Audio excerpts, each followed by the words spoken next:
మంది వాళ్ళకున్న సర్వేలు వాళ్ళకు ఉంటాయి. ఎందుకంటే వాళ్ళు ఇన్వెస్ట్మెంట్ తీసేసుకుంటారు కాబట్టి సెంట్రల్ గవర్నమెంట్ ఉంది కాబట్టి ఇంటెలిజెన్స్ రిపోర్ట్స్ కూడా వెళ్తుంటాయి.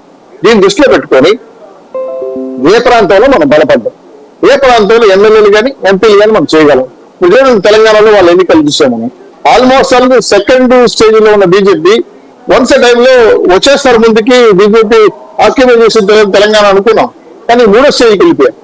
అక్కడ జనసేన బీజేపీ వరకు కలిసి పెట్టు ఉన్నారట.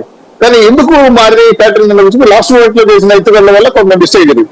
ఇప్పుడు ఆంధ్ర రాష్ట్రంలో మీరైనా సరే నేనైనా సరే ఇక్కడ ఉన్న సిటిజన్స్ ఆంధ్ర సిటిజన్స్ ఎవరైనా సరే బీజేపీ టేక్స్ ఉన్నాయా, లేట్అవుట్ ఉందా, పుంజుకోవడం టైం పడుతుందా, లేదా వేరే పార్టీలతో పొత్తులు పెట్టుకోవాలనే అంశం అయినప్పుడు 100% సామాన్య ప్రజలైతే మాత్రం కార్యకర్తలు కానీ ఆర్ఎస్ఎస్ కార్యకర్తలు కానీ పొత్తు పెట్టుకుంటే బాగుందని ఎక్కువ శాతం మనం చెప్తున్నారు. మేమైతే జనసేన తెలుగుదేశం పార్టీ స్నేహాస్తో ఇచ్చాం. మా మహాసభలో దశల వారిగా వారితో మద్దతిస్తామని చెప్పాం.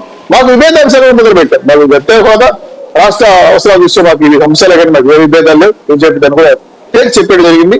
దాంట్లో పవన్ కళ్యాణ్ గారు ఆ బాధ్యత తీసుకున్నారు. వారు తన వంతు కర్తవ్యం నిర్వర్తిస్తున్నారు. అది మాకు తెలుసు. ఆయన చేస్తున్న ఎంత రిస్క్ తీసుకుంటున్నాడు, ఎంత పార్టీల మధ్య ప్రభుత్వ వ్యతిరేక చర్చ లేకుండా ఎంత కమిట్మెంట్ పనిచేస్తున్నాడో ఆ విషయంలో పవన్ కళ్యాణ్ గారికి మేము హ్యాట్సప్ చెప్పాలి. ఇట్లా చూసుకున్నప్పుడు బీజేపీ కింది స్థాయిలో ఈ మధ్య కాలంలో ప్రచారం అయితే స్టార్ట్ చేశారు. ఇప్పుడు రామాలయం కడుతున్నారు, అవి కరపత్రాలు ఇస్తున్నారు, అక్షింతలు ఇస్తున్నారు. మా ఇంటికి కూడా ఇచ్చారు, తప్పే కాదు. శుభకార్యం మంచి కార్యం మంచి చేస్తే నేను కాదని.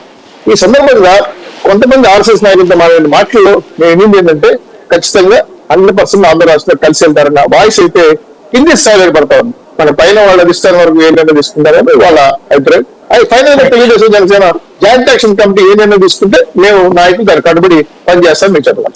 రైట్. సుందరాం శర్మ గారు ఏమంటారు?